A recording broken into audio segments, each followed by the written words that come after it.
श्रीमद्भागवत महापुराण के 10वें स्कंद के 64वें अध्याय में राजा नृग की कहानी है, जिसे पढ़कर आप जानेंगे कि एक छोटी सी भूल के लिए उन्हें कितना कष्ट उठाना पड़ा। राजा परीक्षित एक समय यदु वंश के राजकुमारों साम, प्रद्युम्न, चारुभानु और गद को लेकर एक उपवन में घूमने गए। वे एक उपवन में बहुत देर तक खेलते रहे। बहुत देर खेलने के बाद उन्हें प्यास लगी। पास ही में एक कुएं के समीप गए, लेकिन उसमें पानी नहीं था।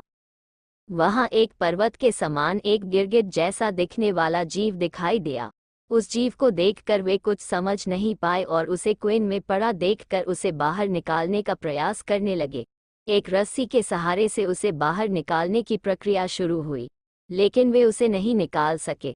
तब उन्होंने यह बात भगवान कृष्ण को बताई। कृष्ण जी कुएं के पास गए और उस गिरगिट को देखकर सब समझ गए। उन्हें अपने एक हाथ से उसे कुएं से बाहर निकाल दिया। भगवान श्री कृष्ण के कर कमलों से उसका उद्धार हो गया।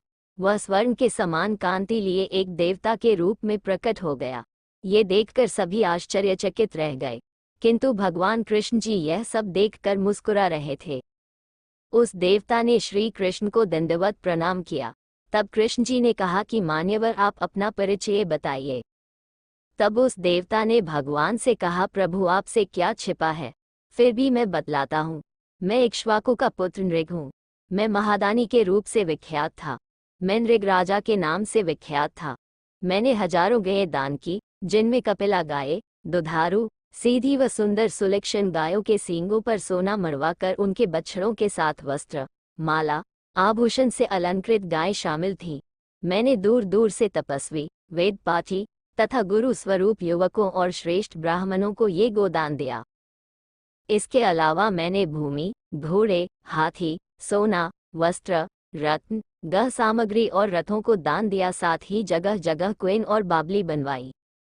इतने पुण्य कर्म करते करते भी एक समय मैं गाय दान कर रहा था। उसी समय एक ब्राह्मण की गाय मेरी गायों में आकर मिल गई। अनजाने में मैंने उसे दूसरे ब्राह्मण को दान में दे दिया। इस तरह उस ब्राह्मण ने दूसरे ब्राह्मण से कहा, ये तो मेरी गाय है।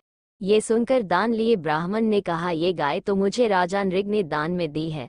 इस तरह वार्तालाप करते हुए दोनों ब्राह्मण मेरे पास आए। पहले ब्राह्मण ने कहा, आपने मेरी गाय का अपहरण किया है।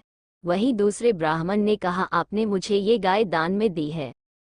मैंने दोनों से क्षमा मांगी और दान लिए जाने वाले ब्राह्मण से प्रार्थना की कि आप ये गाय इन ब्राह्मण देवता को दे दें।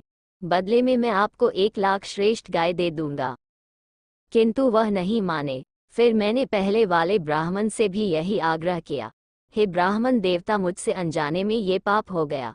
अब आप ही मुझे नरक में जाने से बचा सकते हैं। गाय के स्वामी ब्राह्मण ने कहा, नहीं, मुझे तो यही गाय चाहिए। फिर दान लिए ब्राह्मण ने कहा, तुम मुझे 1,00,000 क्या 10,00,000 गाय भी दोगे तो भी मैं नहीं लूंगा। ये कहकर दोनों ब्राह्मण देवता चले गए। इसी शोक और पछतावे में मेरी उम्र बीती और अब मैं यमलोक यम के सामने पहुंचा तो उन्होंने कहा, राजन, तुम्हारे पुण्य कर्म ज्यादा है। पहले पाप कर्म भोगोगे या पुण्य कर्म? मैंने कहा, हे यम देवता, मुझे पहले पाप कर्म भोगने हैं। उसी क्षण उन्होंने मुझे नीचे भेज दिया। नीचे आते हुए मेरा शरीर एक गिरगिट के रूप में बदल गया। आज आपके कर कमलों द्वारा मेरा उद्धार हो गया। ये कहकर राजा नृग श्री कृष्ण के चरणों में गिर गए।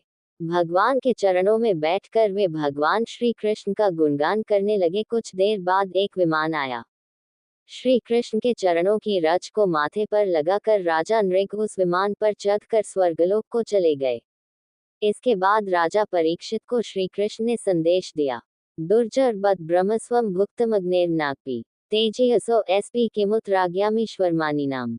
श्रीमद् भागवत महापुराण 10:64-32। हे राजन, जिनका तेज भी अग्नि के समान है अथवा तेजस्वी राजा है, वह भी ब्राह्मण का थोड़ा सा धन पचा नहीं सकते। जो राजा अपने आप को झूठे ही ईश्वर का रूप मानते हैं, उनकी तो बात ही क्या। ब्रह्मस्वम दुर्नुज्ञात भुक्तम हंति त्रिपुरुषम प्रसह्यतु बलाद्भुत दश पूर्वादशाप्राण। श्रीमद् भागवत महापुराण 10:64-33। अगर किसी ब्राह्मण की अनुमति के बिना ब्राह्मण के धन को खाया जाए तो उसके पुत्रों का नाश होगा। अगर बलपूर्वक किसी ब्राह्मण का धन छीना जाए तो उसकी 10 पीढ़ी का नाश हो जाता है। कहानी अच्छी लगे तो लाइक, शेयर, सब्सक्राइब कीजिए। धन्यवाद।